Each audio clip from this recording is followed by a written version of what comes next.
Y como todos los días, en France 24 dedicamos un espacio a la salud. Mar, bienvenida. Buenos días, María Clara. Y hoy vamos a hablar de España, porque ayer jueves aprobaron dos leyes importantes. Una, la ley del aborto, y otra, la llamada ley trans. Explíquenos en qué consisten.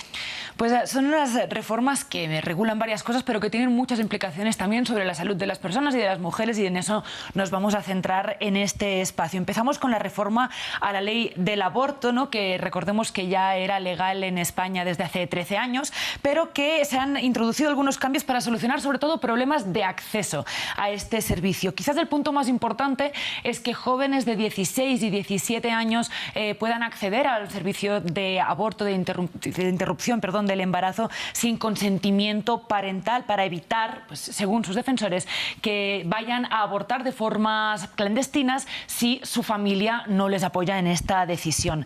También se elimina el periodo de reflexión de 3 días que solía ser obligatorio, y el recibimiento también obligatorio de un sobre información legal sobre ayudas a la maternidad, cosa que había despertado polémica, por ejemplo, en la Comunidad de Madrid, donde habían además dado información religiosa. Y cuéntenos qué significa ese periodo de reflexión. Es un periodo de reflexión en el que la mujer tenía que llegar primero a decir que quería abortar y después tenía que esperar 3 días para volver a reiterar esa información. Entonces, digamos que ahí muchas veces se perdía un tiempo importante para muchas mujeres, sobre todo si estaban en el límite, digamos, del término legal para abortar.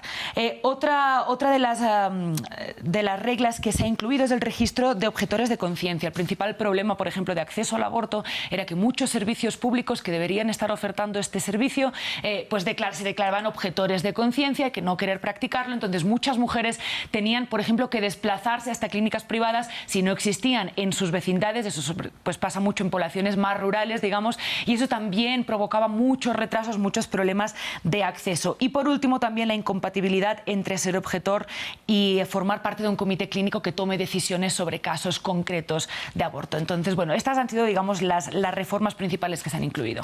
Y hay otra gran reforma, y es que se van a permitir las incapacidades por dolores menstruales, que es un tema que hemos tratado aquí en la Crónica de Salud de manera reiterada, y que además hace que España sea el primer país europeo en permitirla. ¿En qué consiste esto? Pues se recoge, como decías, en muy pocos países, aunque de hecho en Italia también se recoge dentro de la de la Unión Europea esta baja menstrual, pero es verdad que en el resto de países no, y en la mayoría del mundo tampoco.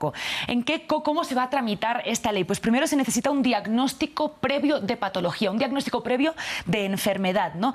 ¿Qué es lo que provoca esta dismenorrea, que es el nombre técnico de los dolores menstruales?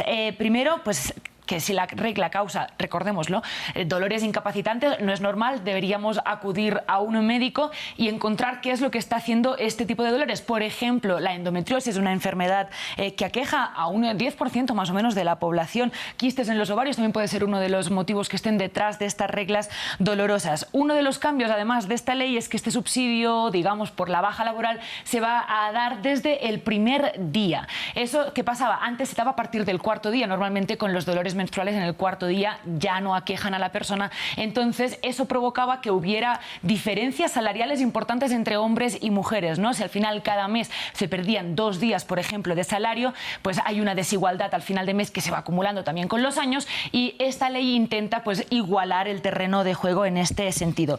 Buscamos las cifras de mujeres que reportan dolores menstruales en España. Por cada 1.000 habitantes solo hay cifras hasta 2017, pero ha ido aumentando. Se ve desde 2011, una de las hipótesis es que pueda aumentar a raíz de que pues, se habla más, o se ha puesto sobre la mesa precisamente un dolor que solía estar tradicionalmente olvidado. Las cifras de 2017, las últimas que hemos encontrado, hablan de 14,32 mujeres por cada 1.000 habitantes. Lo podemos trasladar aproximadamente a 14,32 mujeres por 500 mujeres también, ¿no? Entendiendo que es aproximadamente el 50% de la población. Es una prevalencia relativamente alta y, bueno, es un paso hacia reconocer estos dolores que hasta hace nada no no se tenían ni siquiera en cuenta.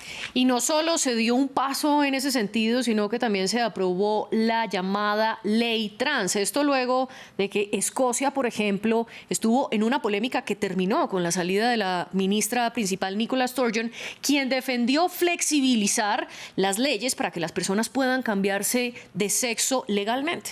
Precisamente eso es lo que ha pasado en España, ¿no? Ahora con esta aprobación de la ley trans, que recoge además muchísimos puntos, no es lo único. Una de las cosas que recoge es la prohibición de las terapias de conversión para todas las personas LGTBI+.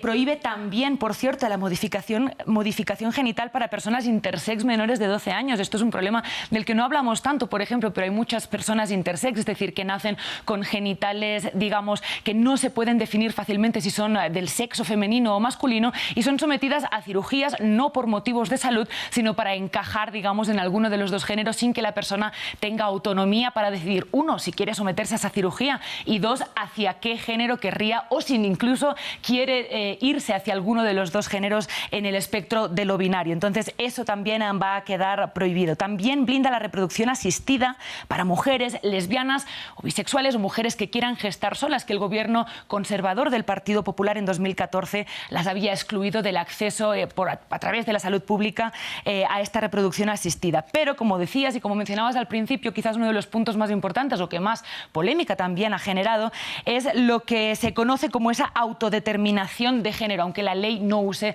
particularmente este término, y es que a partir de los 14 años se podrá solicitar el cambio de nombre y de género en los documentos legales, 14-15 años con acompañamiento parental, a partir de los 16 sin acompañamiento parental y también sin requisitos documentales, que esta es quizás una de las partes más importantes. No se tienen que mostrar documentos, por ejemplo, pues psicológicos, enfermedades, ¿no? Y es un paso hacia considerar que lo trans no es una enfermedad. Bueno, y usted nos va a presentar las palabras de alguien, ¿de quién? De Uge Sangile, que es la portavoz de la FELGTB de España. Escuchemos cómo lo celebraba.